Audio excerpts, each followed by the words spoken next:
नमस्कार दोस्तों, आपका स्वागत है हमारे द मीडिया हाउस चैनल पे। आज हम बात करेंगे राम मंदिर के बारे में। राम मंदिर ने अभी 400 करोड़ रुपए का टैक्स भुगतान किया है। उसने यह भुगतान क्यों किया, कैसे किया और कौन कौन माध्यम से भुगतान किया है, इसके बारे में बात करेंगे।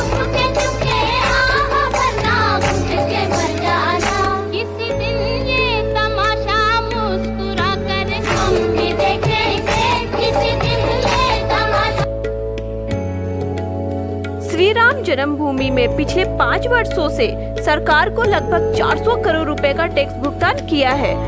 ट्रस्ट के महामंत्री चंपल राय के अनुसार 5 फरवरी 2020 से 28 फरवरी 2025 तक ट्रस्ट ने विभिन्न करों में यह राशि अदा की है।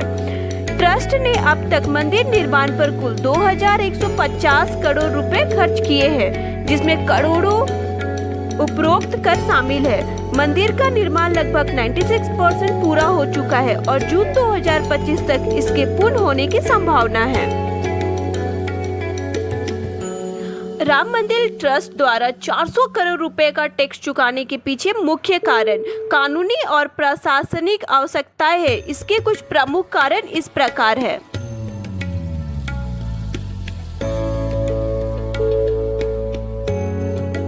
फर्स्ट है सरकारी नियमों का पालन। श्री राम जन्मभूमि क्षेत्र ट्रस्ट एक आधिकारिक ट्रस्ट है और इसे भारत के कर नियमों का पालन करना पड़ता है। मंदिर निर्माण और उसके जुड़े विभिन्न कार्यों में सरकारी कर लगते हैं, जैसे कि GST, TDS, labour cess, staff शुल्क आदि। सेकंड है पारदर्शिता और कानूनी वैधता। ट्रस्ट ने यह सुनिश्चित किया है कि राम मंदिर निर्माण में धनराशि का उपयोग पूरी पारदर्शिता से किया जाए। सरकार को टैक्स चुकाकर ट्रस्ट ने यह साबित किया कि दान में मिली राशि का उपयोग कानूनी रूप से किया जा रहा है। थर्ड है विकास परियोजनाएं और नियम निर्माण कार्य।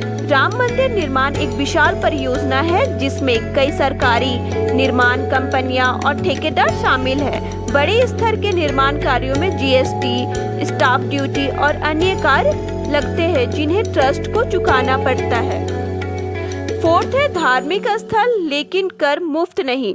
आमतौर पर धार्मिक ट्रस्ट को कुछ करों को छूट मिलती है, लेकिन राम मंदिर निर्माण में जिन सेवाएं और सामग्री का उपयोग हुआ उन पर कर लागू होता है। जैसे राजस्थान और अन्य राज्यों से लाई गई पत्थर पर रॉयल्टी टैक्स देना पड़ता है। फिफ्थ है मंदिर के आर्थिक प्रभाव और पर्यटन बढ़ोतरी। राम मंदिर बनने से अयोध्या में पर्यटन और आर्थिक गतिविधियां तेज से बढ़ी है। यह सरकार के लिए रिवेन्यू का एक स्रोत भी बन गया है। राम मंदिर ट्रस्ट ने यह टैक्स इसलिए चुकाया ताकि मंदिर निर्माण कार्य कानूनी रूप से पारदर्शी रहे, सरकारी नियमों का पालन हो और भविष्य में कोई विवाद ना हो। टैक्स देने से यह भी सुनिश्चित हुआ कि मंदिर निर्माण में लगे विभिन्न सरकारी विभागों और कंपनियों को अपनी कानूनी देनदारियां समय पर मिले।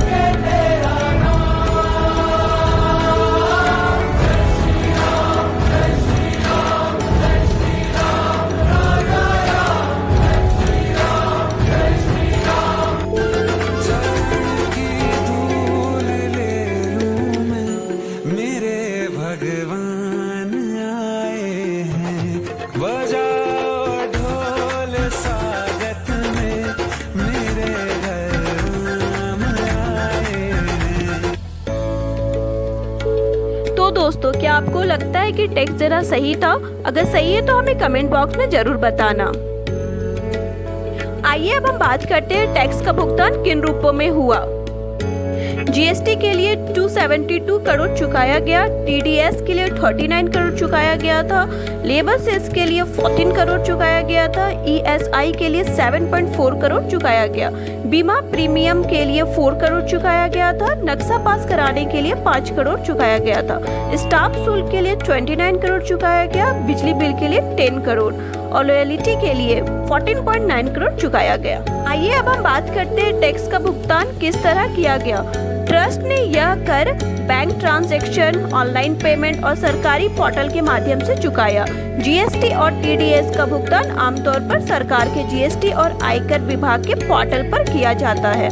रॉयल्टी और स्टाफ ड्यूटी राज्य सरकारों को सीधे चुकाई गई थी। आइए अब हम देखते हैं कि ये फंड कहां से आया। राम मंदिर निर्माण के लिए देश विदेश से करोड़ों भक्तों ने दान दिया। दान की गई राशि को ट्रस्ट ने निर्माण कार्यों, मजदूरी और अन्य खर्चों में प्रयोग किया। जब ट्रस्ट ने ठेकेदारों को भुगतान किया तो TDS काटकर जमा किया। आइए अब हम बात करते हैं, क्या ट्रस्ट को टैक्स में कोई छूट मिली? धार्मिक संस्थाओं को आमतौर पर आयकर में छूट मिल सकती है, लेकिन मंदिर निर्माण से जुड़ी वस्तु, सेवाएं और निर्माण सामग्री पर टैक्स देना अनिवार्य था। सरकार द्वारा किसी विशेष छूट की घोषणा नहीं की गई। ट्रस्ट ने बैंकिंग और डिजिटल माध्यम से टैक्स चुकाया। यह सुनिश्चित किया गया है कि भुगतान पारदर्शी तरीकों से किया जाए ताकि मंदिर निर्माण कानूनी रूप से सुचारू रूप से हो सके। राम आए हैं, आए हैं, आए हैं, राम आए हैं, आए हैं, राम आए हैं। जो नैना तरस को तरस रहे थे, नैना तरस को की धूल ले लूं मैं, मेरे भगवान आए हैं। बजाओ ढोल स्वागत में, मेरे घर राम आए हैं। ट्रस्ट का गठन 5 फरवरी 2020 को किया गया था और इसके 15 मेंबर्स हैं। इनमें से कुछ प्रमुख मेंबर्स इस प्रकार है। के पाराशरण, जिन्होंने अयोध्या मामले में हिंदू पक्ष की प्रतिनिधित्व किया था, उन्हें ट्रस्ट में प्रमुख भूमिका दी गई है। दूसरे नंबर पे आते हैं महंत नित्य गोपाल दास, ट्रस्ट के अध्यक्ष और परिराम दास छावनी के प्रमुख हैं। तीसरे नंबर पे आते हैं चंपत राय, ट्रस्ट के महासचिव जो वित्तीय मामलों की देखरेख करते हैं।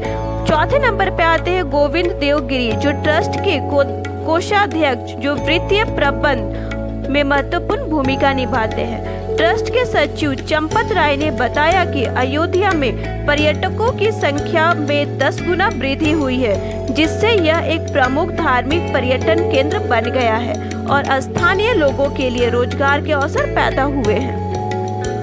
इन सभी सदस्यों और उनकी टीमों के संयुक्त प्रयासों से ट्रस्ट ने वित्तीय प्रबंध और टैक्स भुगतान को सुचारू रूप से संपन्न किया है।